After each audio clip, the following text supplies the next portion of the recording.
ogola koda jopingo okil machiegni antiere koda okil Julius Juma e studio odhiambo masani ka bende wang'iyo kata wakolo matuta mano ng'eto ma bende do nogolo iwinjo kaka jopiny wuoyo inyalo wacho ang'o mana ma wiye kapok wadonje twak. Erokamano ahinya. Awinjo kaka jopiny wuoyo kendo awinjo afwenyo ni jopiny sani gin joma riek kendo ginyalo wacho gima giwinjo ka doho wacho. Tiende ni gimbe giwinjo kendo gi understand. Mane gima nyalo wacho sani. To kanyo bende kane ng'eto nogoli nyoro ji mathoth ywak ni en ng'eto ma bende ohinyo joma mine. En gima ohinyo joma mine koso king'iye ng'eto mar 50 ni. Ohinyo joma mine nikech gimomiyo ng'eto no keti. Tiende ni kane pok waloso katiba ma wan godo sani ma 2010. Chik mane nitie chon ne wacho ni ka keny okethore ma ji owere to mwandu mane oyudi e kenyno ipogo kaluwore gi kaka ng'ato notiyo kiloso mwandu ni. Tiende ni ing'iyo gimiluongo ni contribution mar ng'ato manoloso godo mwandu ni. To kane katiba ma 2010 obiro to nitiere kare 45(3) mane wacho ni joma nie keny romre sama gidonje keny kendo sama gine keny kendo sama giwere ka keny okethore. Koro wachno nomiyo paro pogore ne ji paro ni bedo ni ji romre ni nyiso ni mwandu bende ka ji pogo to nyaka ji pog marom. To doho manyoro Supreme Court nowacho ni ok en kamano. Sheria mane wacho chon ni mwandu ipogo kaluwore gi gik ma ng'ato otimo kiloso godo mwandu no ema pod tiyo nyaka sani. Omiyo duoko mano wach nyoro ni e kes no ni ne jogo dhi pogo 50 ne luwore mana gi teko kata mijing'o kata yo mane mama no gi jaduong' no noloso godo mwandu go. Tiende ni ginte court no neno ni ginte ne gin gi contribution sama niloso mwandu go. Yes. Moko nyiso ni ng'eto mamoko mabiro bende koro ibo ng'ad kamano. Apana. Macha ne mana kes no kende. Ka nitie kes moro machielo madhi chakore kiny ibiro mana ng'ini ji ariyo gi sama giwere gi ang'o mane ng'ato ka ng'ato timo kaniloso mwandu gi. Okil gima bende ng'ato bo penjore sami wacho ni nyaka ichiwa ne nonro ewi mwandu ma ikelo kata miloso. Tibo yudo ka ntiere jomoko ma ok kel kata ka en pesa to ntiere yore mamoko ma bende osiro godo. Ere kaka eto koro obo dhi e domo wacho ni an atima achiel ariyo adek. Ere kaka obo chiwo neno mare. Gima chik wacho ma doho bende ng'iyo en ni yo tiende ni mokwongo en ni mwandu moro amora mokel kata ma ji oloso e keny iparo ni okele e yor pesa. Iparo ni mwandu ni olosi ka jok molose otiyo gi pesa. To doho kata chik bende ng'iyo ni nitie yore moko ma samoro nitie joma gin gionge gi laini mar yudo pesa. Lakini nitie yo moro ma embe no onyalo tiyo godo sama iloso mwandu ni ma mi mwandu ni gerre maber. Kwa mfano inyalo nwango ni ng'ata achiel en okelo pesa to ng'ata achiel en ma kata ken gerot to en ng'iyo funde en timo supervision. Ng'ata achiel en samoro kata ka gine ot ka ng'ata achiel ma samoro nigi biashara makelo pesa kata samoro emondik tij mshahara to ng'ata achiel temodong tiyo tich nyithindo emodong tiyo tich ot emodong tiyo tich dala emodong tiyo kata tich puothe ma joge ni godo. Koro kata tich makamago mag chalo mag tich lwedo go bende inyalo ng'i ma court ng'i value marge ma wachi ni kata beni ng'ani en ok ogolo pesa lakini tich mosebedo kotiyo dala niendi en tich ma wanyalo ng'iyo ma wachi ni en wanyalo kata miye percent kata 30 kata 40 kata 50 kaka manyoro no jaduong' cha ene mano ogero ute mane wuoyo kuome ka. To mama ni no wachi ni court no neno ni mama ni embe nitie seche moko ma kanotiyo to noolo loan to chulo godo school fees ne nyithinde. Koro mano contribution mane court wacho ni embe ni contribution no nyaka miteko. Kamano. Ema bende ji pod doke mar 50 nikech giwacho ni kata ka en mar joma mine kata ka ng'eto no miyo no dogo miye moro matin kopogore gi mane dichuo yudo. To kaluwore ni dichuo eto okelo pesa to gik motimo e ot ma ok en pesa mikwano go eko bende ng'eny kendo dhuro kende momiyo koro dala no iluongo ni dala. Gima dona wachi en ni ok en chik ni sama ji ariyo onyuomore to automatically giromre e pogo mwandu sama giwere 50-50. King'iyo history mar kesni nochakore e High Court. High Court nomiyo mamano 20%. Kato mamano dhi e Court of Appeal. Court of Appeal omiyo gi 50-50. Kato jaduong' cha ochako dhi Supreme Court ka ok omor gi duoko mar Court of Appeal.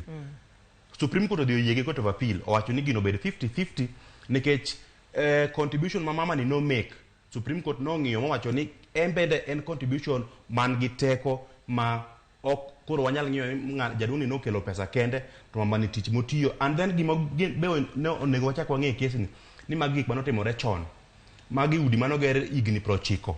Tiende ni kane jaduong' mamachan nowacho ni en olo loan mar 180, omiyo jaduong' ni omedo pesa migero go dot, kendo chako wacho ni noolo loan ochulo godo school fees. 180 machon ma 90s en pesa mang'eny opogore gi pesa masani. Omiyo court nong'iyo mowacho ni 180 mano olo loan chon chamo omiyo jaduong' cho ogero go dot. Kane odong' kod pesa no neno kotiyo kode, ka ing'iye kawuono no nyalo bedo pesa maduong'. Omiyo 50% mano nomiye mana ka court bende nobedo oneno kendo oyie ni contribution mare oromo gi 50%. To ken ni seche duto samora mora ma kes ma kama odhi e court to biro bedo 50-50, ok en kamano. To ma bende ang'e ni selero kanyo kiwacho ni ok en mana ni en gima hinyo joma mine kende, nitiere chuo moko ma bende ng'ama miyo ema tiyo makelo pesa to dichuo bende sere yore mamoko. Chuo nyalo ywak kaka kes nowuok nyoro nikech ng'enyne nenore kata parore ni joma chuo ema tiyo kende ma kelo pesa kende magero mwandu. To nitiere cases moko be kata gibed ni gitin to gintie ma joma chuo onge tich ma samoro ma gitiyo malongo makelo mwandu, lakini ng'ama miyo ema tiyo kende mayudo mshahara kata mayudo income mag ohala. To kotiyo godo mogero godo gik makamagi, to seche magiwere ng'ama dichuo cha be nigi ratiro mar wacho ni bende ne wan kodi wadak kodi ne jaoda mwandu gi ne wagero kodi wang' achiel. Kore bodware kama. Ben gi ratiro mar mondo pogne mwandu mar miyo ni. Nitiere kuonde mamoko ma bende ng'ata neno ka orona ote kowacho ni kaka jowasunge ahinya giketo ga winjruok sama gidonje keny kendo gindikre ni pesa na maloso kata mabiro godo magimeka. Ibende mibiro go magomeki. Inyalo lero no matut wachno. Wan gi sheria miluongo gi dho ngere ni Matrimonial Property Act. Tiende ni en sheria marito weche mag mwandu molose keny. Sheria no wacho kata kwano gik ma iluongo ni matrimonial property. Gik miluongo ni matrimonial property gi kende ema ng'ato nie gi ratiro mar wacho ni pogna.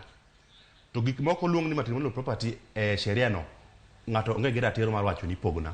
Mar ariyo sheria no wacho ni sama ji donje keny oyienegi donjo e winjruok magi wacho ni gini mara ma mara kopo ni wawere to mana biro godo gi adokgo ibende mane biro godo ka idokgo. Sheria ma wuoyo kuome mane court ogolo duoko ne nyoro wuoyo mana kuom mwandu ma jogi oloso ka gine keny. Mwandu mibiro go ok wawuo kuome bende ok donj ka. Mwandu ma uloso samoro ka usepogore, ng'eni samoro jomoko pogore ma gidhi budho bang'e koka giduogo chako law mwandu. Mwandu miloso bang' kusepogoru bende ok wawuoye mana mwandu ma uloso e kinde ma udak kanyachiel e keny. To ka uneno ni samoro iluor rachne ni gimomiyo sheria no samoro nyalo bedo marach, mamora neno kowuok kacha kowacho ni ji onego bed ni ka ji odonje keny to ji donje keny ka ging'e ni gidwa dak. To nikech ngima modake sani ang'e gik moko minyalo ng'eyo mbele be samoro nyalo bedo matek. Sheria oyie, sheria ma wacho ni Matrimonial Property Act no oyie ni unyalo donje winjruok mo wacho ni gik makama gima mara kopo ni wapogore tadokgo. Kamano mano wakaw kuom wazunge example miwacho no. Okay. Mamba ebo tiatia makare nikech mana kaka iwacho no en miyo mowacho ni tie jomoko makoro donje keny ni en ong'iyo mwandu modhi yudo kanyo. Kidonje keny king'iyo mwandu midhi yudo kanyo nyiso ni mwandu no already entie. Mano mwandu miyoge godo gi ratiro. Mwandu ma ine gi ratiro en mwandu mudhi loso gi jaduong' ni kata gi mamani. To kidonje keny ni nikech neno ka mwandu moko mamano nigo kata jaduong' moro nigo kore dwa ni donj kode keny mondo kuponu pogoru tikaw mwandu go. Mago ok matrimonial property. Matrimonial property en muloso sama une keny. Erokamano inyo kila neno ka sawa orumo mana wachni mogik kaluwore koda duoko no kata ng'eto no. Erokamano ahinya ananyalo mana puonjo jokanyanam ni sheria chik manogol nyoro ok omiyo ji gimiluongo ni blank check ni samora mora ma odonje keny to in gi ratiro kidonjo king'eyo ni adonjo ni itawuok gi 50%. Kikibede ka indi paro makamano. Ng'e ni kidonje keny to ti mana ka gima in kendi to kopo ni pogruok obet tibro ng'ini in ikelango to ng'at no kelango eka ipogonu. Erokamano ahinya.